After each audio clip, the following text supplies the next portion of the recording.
day sa inyong lahat at welcome back to my episode. Tayo ay nagpapakain ngayong gabi. Paggabi na po ay alas 6 na para sa third feed nila. Ayan po. Third feed po nila. At sila ay nag-aagawan sa pagkain. Today is pag-usapan naman natin kung ano-ano ang mga water level ng ating mga alaga isda.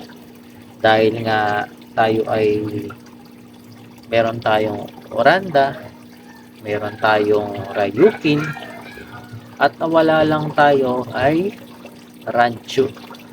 Yun ang wala natin, no? Pero meron pang isa na build up.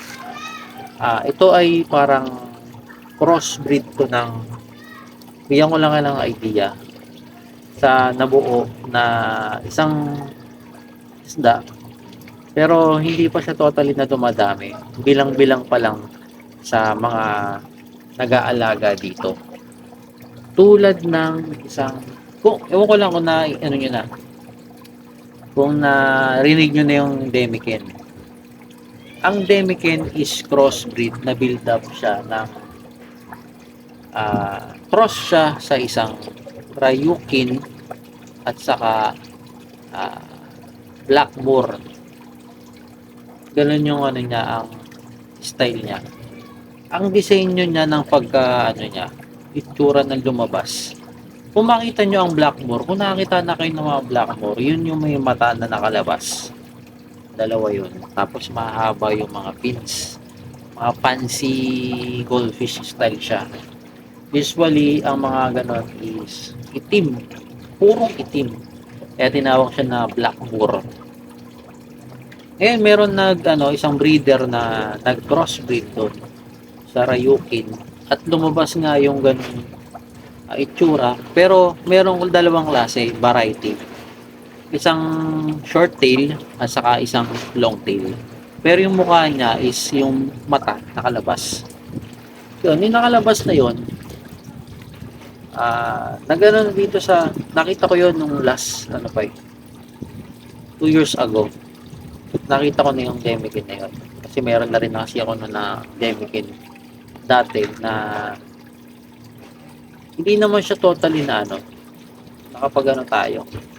nakapag-breed kasi nga, ewan ko kung bakit ganun, tagal na rin.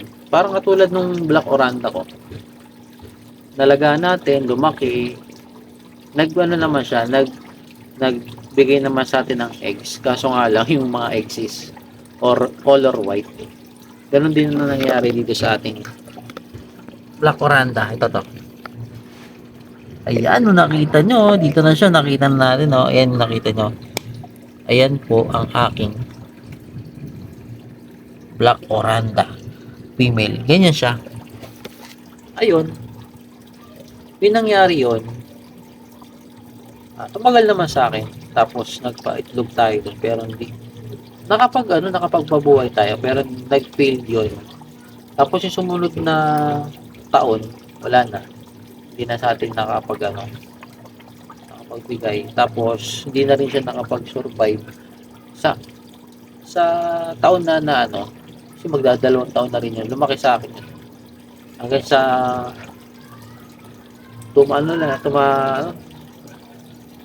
bumaliktad na lang hanggang sa hindi na nakayanan ng ating isda. Kaya yun, meron na rin akong Demiken. So, balikan natin.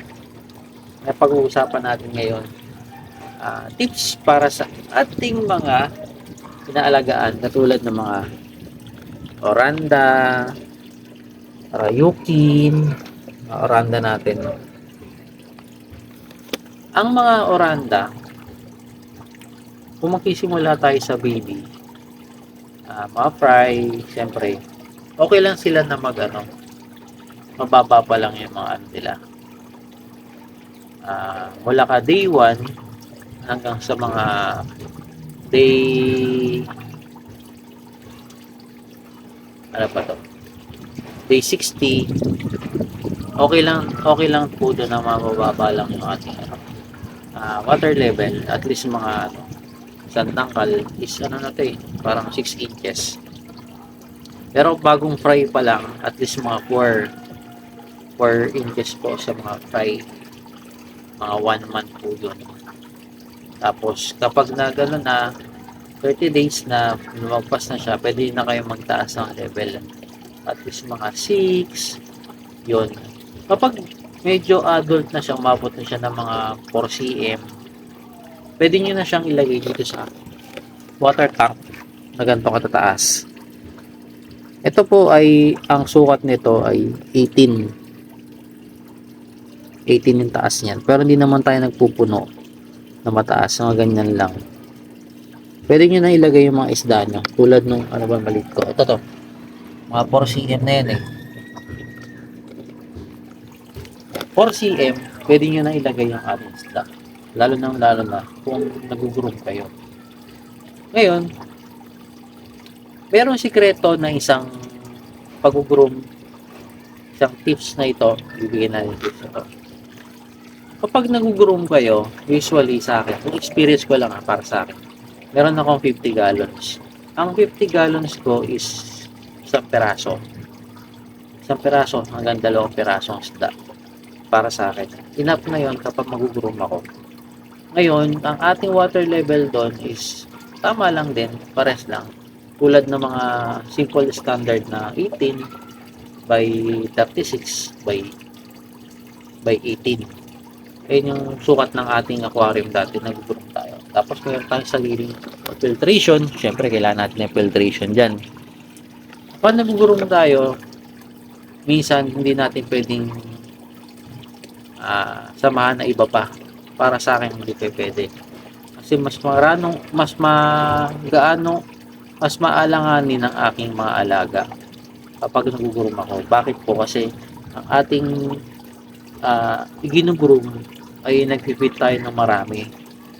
Kapag marami ang isda nyo at marami rin yung ginugroom sa isang tak na maliit,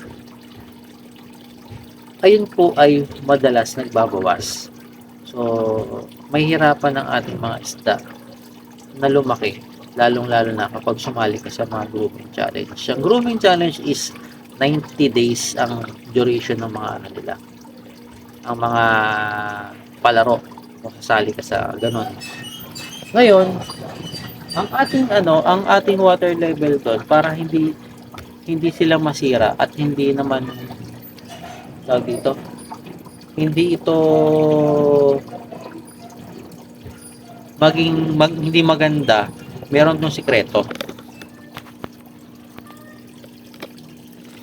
Ang sikreto natin para hindi masira yung mga fins nila, yung caudal, yung taas, hindi masyadong tumabingi, tapos ang ating dito, mga dorsal or tail, ano pa naman. Madalas kasi mas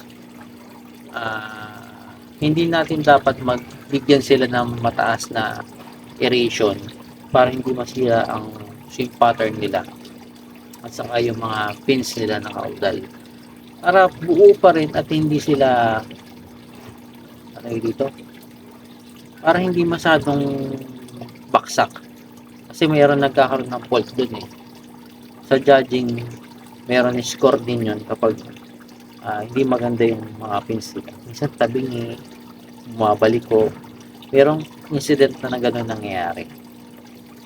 Pero bukod doon sa tubig at yung mga pagkasira ng mga fins nila, minsan nagiging may sakit doon ay fin rot, yung parang kala mo lagari. Yun yung mayroong parang kumakain doon sa fins nila. Kapag gano'n naglalagari yung quality ng tubig nyo ay hindi maganda. Ayan ang mga natin, no?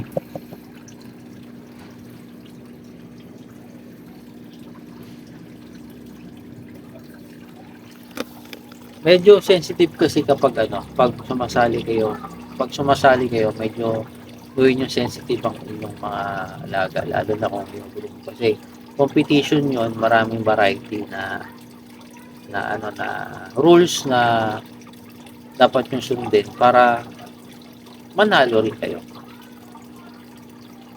Siyempre, ang pag-groom, sobra yun sa pagkain. Marami yung pinapakain dyan. Lalo na pag unlimited tubig, para lumaki yung isda mo. Kasi biruin mo, 90 days yun. 90 days mo siyang i-groom. Kailangan mapalaki mo siya ng mas maganda. Diba? Hindi lang yung pakain ka lang ng isang klase ng pellet, tapos kaya lang, hindi. Iba yun. Marami kasing pinapakain doon, marami sikreto doon na yung mga groomer, marami yung mga sikreto na pinapakain doon para mapaganda nila yung kanilang mga isda. Lalo-lalo na kapag may alaga, import, ganyan, galing sa import. Maganda yung swim pattern, lahat maganda. Merong times na ganun na makita mo na lang, ay, ganda. Kaya na-inlove ako dati sa mga ganung klase na alaga. Siyempre, akin nun, oranda. Kaya yung oranda ko, dati kung makikita niya sa aking profile, yun yung oranda ko dati. Pag napapagpalabas ako dyan ng kulay na dalawa, tuwan-tuwa na ako nun. No? Ayan sila. Nangihingi pa ng pagkain. Nangihingi pa ng pagkain. So, yun na muna. At sana may natutunan kayo about dito sa ating pag-groom at ano yung mga level ng tubig at ano yung mga pwedeng hindi dapat natin gawin kapag yung ating groom ay magkaroon ng aeration or para hindi masira ang kanilang mga pins, no? At sana may tutunan sa araw na ito.